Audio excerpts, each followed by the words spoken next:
Hey, Coach, I saw a stat the other night that in Missouri's wins, Kobe Brown's averaging about 18 and 10. It's about half of that in their losses. You guys obviously did a really good job on them in the first game. Just curious what you need to do to have similar success on Tuesday. Yeah, I mean, Kobe obviously, does a great job for him. He's a hard matchup at that 4 spot. He's a guy that, is really versatile. He can score the ball facing up. He can score the ball with his back to the basket. He's an excellent offensive rebounder. He can draw free throws attempted. You know what he's done of late too, a really good job, Curtis, is he's passed the ball really well as well. We've been really impressed with his ability to see the floor, and Coach Martin's putting him in a position, where they'll play through him, and he's got a little bit of point forward skills as well. But every time we play against Missouri, he's been a point of emphasis in our scouting report, and I'm sure he's a point of emphasis in everybody's preparation when they get ready for Missouri.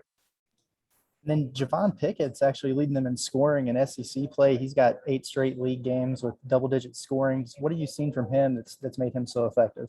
Yeah, another guy that's, we have great respect for at that small forward spot. Pickett, number 4, does a really good job of basket cutting. He plays really hard. Good offensive rebounder, slasher, gets out in transition and runs, and is tough-minded too. I mean, he gives his team an identity of toughness when he's on the floor as well. Thanks, Coach. Nate? Yeah, Eric, does that loss to Alabama make it easier to kind of refocus on a Missouri team that y'all beat so badly that where players don't take it for granted? Well, the first time we played Missouri means nothing, just like the first time we play everybody and you're getting ready for them for a second time.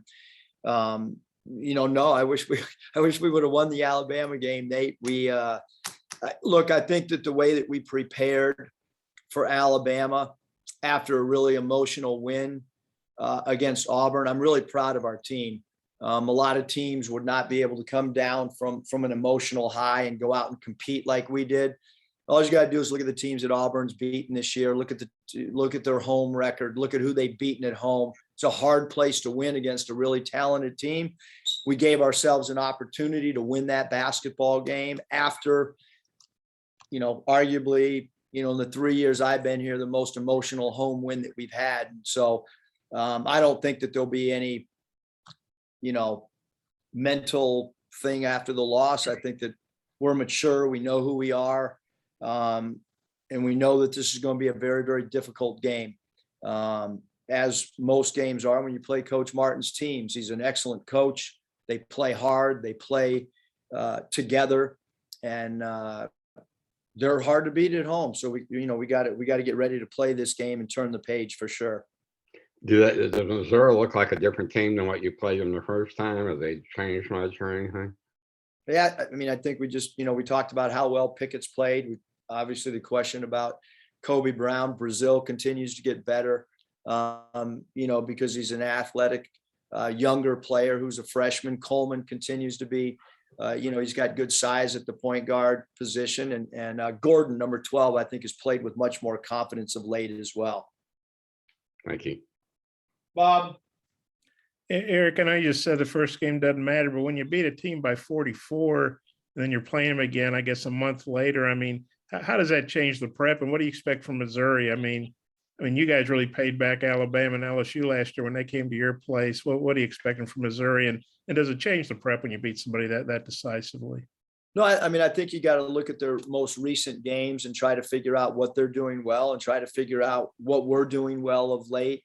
And, you have a whole different game plan. I think you have a little bit different, mindset, when you play these 2-game series after a win as opposed to after a loss. So we know they'll make adjustments because he's a Coach Martin's a really good coach. I have as much respect for him as any coach in the league. And he and his staff will make adjustments as well. So we already know this game is going to have completely different identity than game 1 did. And what do you expect from them, after getting beat by 44? I mean, I think that would get their, be pretty motivating for them, I would think. Yeah. I mean, I'm not inside their locker room and I mean, Bob, you went to Missouri. Maybe you got more insight than I do on their. Maybe you're mad, Bob. I'm only mad if you guys take a long. I'm only mad if it's a long game. Don't go overtime. I'm just kidding. Yeah. No, I mean, look, they're going to be ready to play. I've talked about Coach Martin's toughness. I mean, I've coached against him when he was a player, and he will have his players ready to play at home. I have very little doubt, and we better be ready to play as well. And you guys are back in the top 25, I guess, at 23. A lot of teams that were in the preseason poll and dropped out. They haven't made it back. Teams like Michigan and Memphis, Oregon, name a lot of them. Well, what do you think about being ranked, and especially when you went through a rough patch, now you're ranked again? Yeah, I mean, I think the preseason stuff is just, the stuff early on is make believe. Nobody knows who their team is, and so I kind of throw that out. Although it certainly adds to excitement. And look, I think anytime you're ranked in the top 25, it's an accomplishment where your players are rewarded for where they are during that particular week, because we all know that on Mondays there's a new ranking, and to split last week and then to jump up in the rankings is a credit to one, the teams that we played, and respect that the national voters have for not just Auburn, but for also Alabama, because there is tremendous respect after a loss for us to be ranked. But I also think people to understand that was a road game, and it was a road game that we had an opportunity to win after playing really well against Auburn. So it is what it is. It's great for our fans. It's good for our players. And, now there's a number attached to our name, and that adds responsibility as well when you're playing somebody. Yeah, I got a couple more out if time allows. I'll turn back to Mike. Thanks. Hutch. Coach, something that Jalen and you both talked about after the game was the inability to finish, or struggling to finish at the rim against Alabama. Is that something that you can focus on at practice, or is it something you're confident you're going to be able to bounce back, moving forward? We could definitely practice it. You can ask Moses last year after about 4 games how many drills he did with pads and jumping off 2 feet and finishing, because I thought he went from struggling last year, the first 4 or 5 games at the rim, to becoming one of the best rim finishers in college basketball. So you can believe, I can rest assured you that there are players down there right now finishing around the rim. And for sure, Kamani Johnson's down there, and Adese Toney. I can promise you they're both down there right now with pads, shooting over the pads and jumping off 2 feet. And if they're not, then they'll be doing it after practice. Scotty. Yeah, Eric, when you guys went to Ole Miss a few weeks back, Stan didn't score, and I think he missed all 4 of his shots. But the last 2 times you guys have played away from home, it's been really solid and shot it pretty well. Do you think that game maybe refocused him a little bit in terms of like, this is maybe the mentality I've got to have when we're playing on the road? Yeah, I mean, I think he's, no different than a quarterback that gets in a groove, a baseball hitter that, right now I think he's offensively playing with confidence. I think his teammates are looking to get him shots. His stats offensively are good in league play. It's not often that a player can have, play better in league play than non-conference play. But I certainly think Stan, as the season has progressed, has become more and more comfortable on both sides of the ball for us. And just what have you thought about his perimeter shooting and just how big that's been kind of as a compliment to JD's perimeter shooting? Yeah, I mean, obviously, but when both those guys are making threes, we're a different team. It opens up the floor, hopefully, for us to be able to finish at the rim. Although that was not the case the last game. But yeah, I mean, he's shooting the ball well. He spaces the floor out so much because he plays that 3-4 spot. And when it's not just a point guard or an off guard that's knocking down threes. And he's also a guy that's really helped us in the mid post and in mid range, 15 feet. He's a hard cover for sure. Anthony. Hey, Eric, yeah, you mentioned Trevin Brazil earlier on. I was just kind of wondering what you've kind of seen in your scouting of him and just kind of where you think he's grown over the season since you guys last played. Yeah, I mean, I think he just, he's no different than, a lot of younger big guys that keep getting better. I mean, I think if you look at last year, like our team with Jalen, Williams's growth, I thought he kept getting better and better. And obviously, Brazil, he's shooting the ball at close to 60% from the field. He's made 7 threes, so he's proven the ability, and he's shooting at a fairly good clip from 3 as well, although not a high volume. Good offensive rebounder. Obviously, his shot blocking ability and his ability to cover different positions. He's a guy that can switch out on a guard. He's got great versatility. He's got a bright future for sure. Bob, follow up.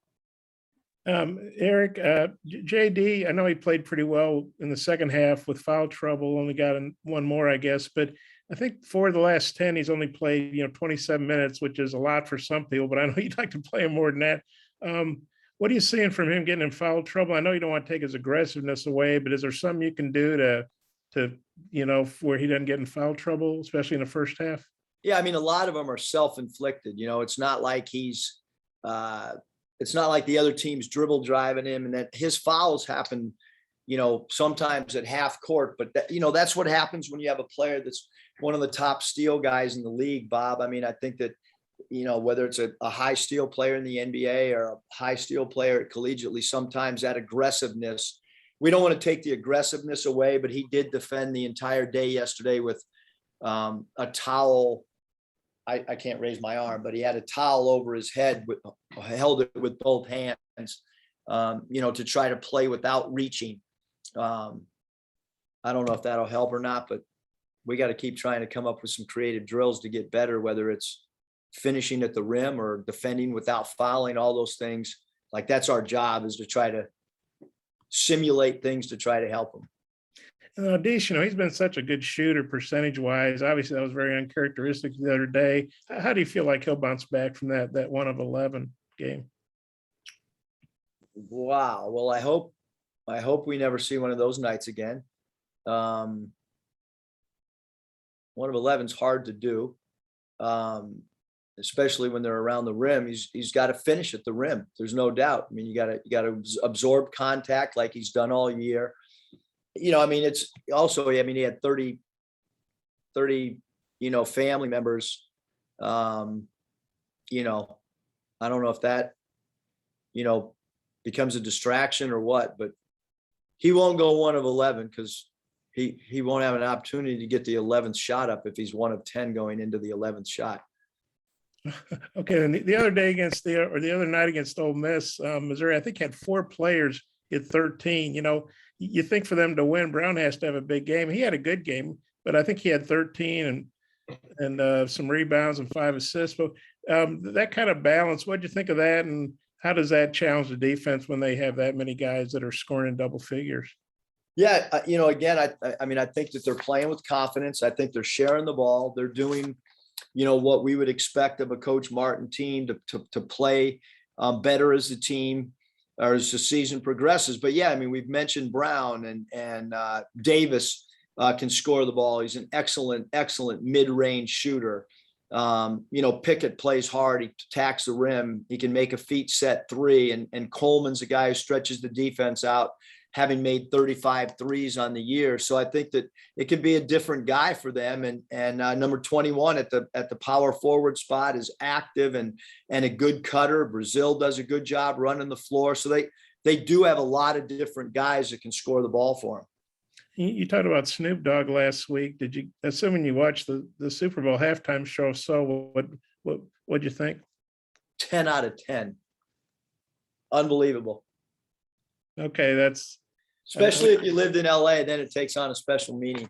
Yeah, and can you believe Snoop Dogg was here, like, I don't know how many weeks ago that was. He was at that Raising Cane's drive-through window and stuff. Then you see him on the Super Bowl. I mean, it's kind of nuts. Yeah, he was at Raising Cane. He was at JJ's Live, and I'm sitting back there talking to him about the UCLA Arkansas battle many years ago, and wow, he's on the Super Bowl. Pretty cool stuff.